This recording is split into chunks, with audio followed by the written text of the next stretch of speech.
আরে ভাই সাইডে দেয়া যান না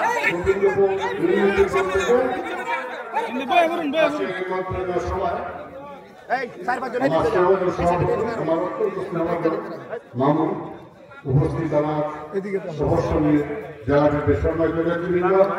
কুশলপুর থানা বেসরকারি নেতৃবৃন্দ গোবিন্দ ইউনিয়ন নেতৃবৃন্দ বঙ্গ সর্বসম্মানিত নেতৃবৃন্দ আসলে আমি সুবক্তা না বক্তা তুই ছেড়ে দিয়েছি জানছি এরপরে পক্ষে আসলে আমি আসলে কথা বলবো এটা এই আন্দোলন সংগ্রাম মিটিং মিছিল এগুলো পারি না কথা বলতে পারি না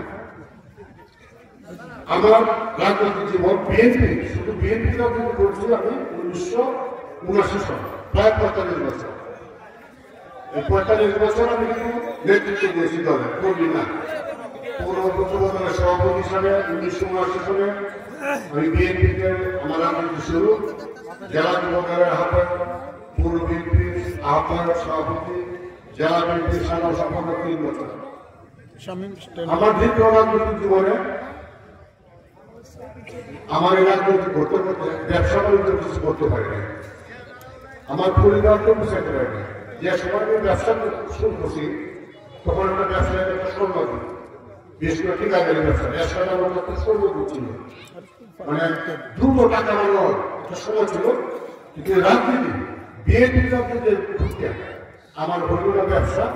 ভালো রাজনীতি রাজনীতি কংগ্রেস বিএনপি আমার সম্মানিত করছে আমি 3 বছর সাধারণ সম্পাদক করেছি নিশ্চয়ই একেবারে মঙ্গল হলে আমাকে এই পদে আমি আসতে পারতাম না অর্থ না মানুষের মুখ্য না আমার জন্য আমি অর্থের পিছনে দৌড়াইনি আমি রাজনীতি করছি শহীদ জিয়ার আদর্শ রাজনীতি করছি জিয়ার রহমানকে ভালোবাসে শহীদ জিয়ার রাজনীতি ছিল মূলত গ্রাম ভিত্তিক শহীদ জিয়ার যে রাজনীতি করছেন উনি কিন্তু শহরে করেন নাই উনি বুঝছেন গ্রামের জন্য আজকে যে কারণে বিএনপি এই দেশে মানুষের একটা জনপ্রিয় দল বিএনপি ভোটার হল বিএনপির সমর্থক হল এদেশের 80% দরিদ্র মানুষ 80% মূর্খ মানুষ বিএনপিকে সমর্থন করে বিএনপিকে কাজে আমরা যারা আমরা মূর্খ আমরা কিছু স্বীকৃত যে শহীদ জিয়ার রাজনীতি যে আদর্শ রাজনীতি আমরা সেই আদর্শ রাজনীতি আমি ধরে রাখতে চাই আপনাদের দেশে অসহায় গরিব মানুষকে কিনতে পারবেন না বেচা কেনা হয় উপরে তোলা মানুষ যারা 100 কোটি টাকা আছে তারা বিক্রি হয়ে পারে দরিদ্র মানুষ বিক্রি হয় না এই দলটা খন্ড বিখণ্ড হয়ে যেত যদি দলের কর্মীরা যদি ঐক্যবদ্ধ না থাকতো আসলে দেখছেন আওয়ামী লীগ আমলে মিটিং গুলোতে মানুষ 7টা নদী পাড়ে মিটিং আছে সাইকেল দিয়ে 50 মাইল থেকে মিটিং আছে চিরামুড়ি নেতারা মিটিং আছে এত শক্ত বিএনপির কর্মী বাহিনী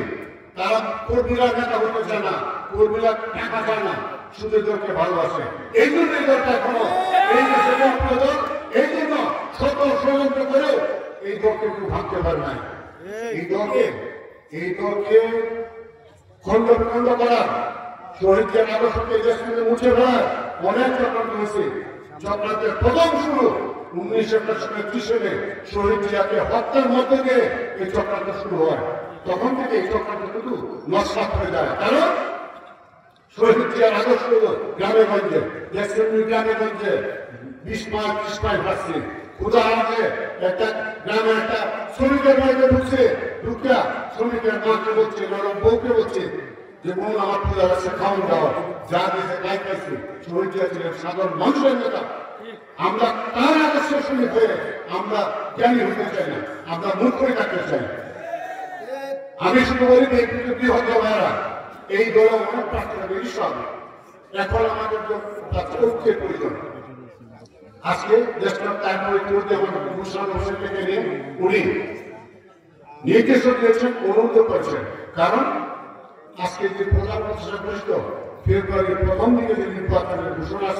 উনি দিয়েছেন এই নির্বাচন যাতে সঠিক সময় না হতে পারে সেই জন্য চক্রান্ত চলছে নির্বাচন বাঞ্চালের চক্রান্ত আজকে প্রায় 70 বছর যাবৎ আমাদের প্রিয় নেতা দেশটা তারেক রহমান আজ বিদেশের মালিককে অবস্থান করছেন এই দেশের বিদার জন্য উনার মন ব্যাকুল হয়েছে উনার মন কাঁদে কারণ এই দেশটার জন্য এই দেশে উনি লেখাপড়া করছেন, এই দেশের বাড়িতে খেলাধুলা করছেন,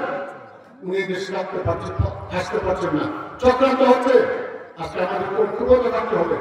আজকে ঐক্যবদ্ধ